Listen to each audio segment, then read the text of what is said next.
Phakathi kwezindawo ezihanjelwe imeya yafike yachitha imizuzu engu-67 yenza okuhle kuzo kukhona izikole kanye nekhaya labadala ngaphansi komasipala wakwaDukuza. Izingane zesikole samabanga aphansi iThembeni Primary zihlomule ngezicathulo ezinikelwe yimeya.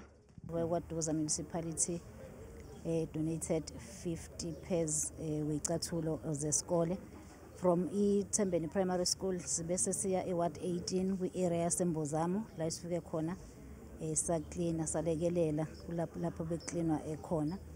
Umeya ube sedlulela enkulisa ebizwa ngokuthi imfundo yethu Crash and Preschool nalapho afike acula nodado wabe esegcina ngokubanikeza izipho ebezihambisana nesikhwama.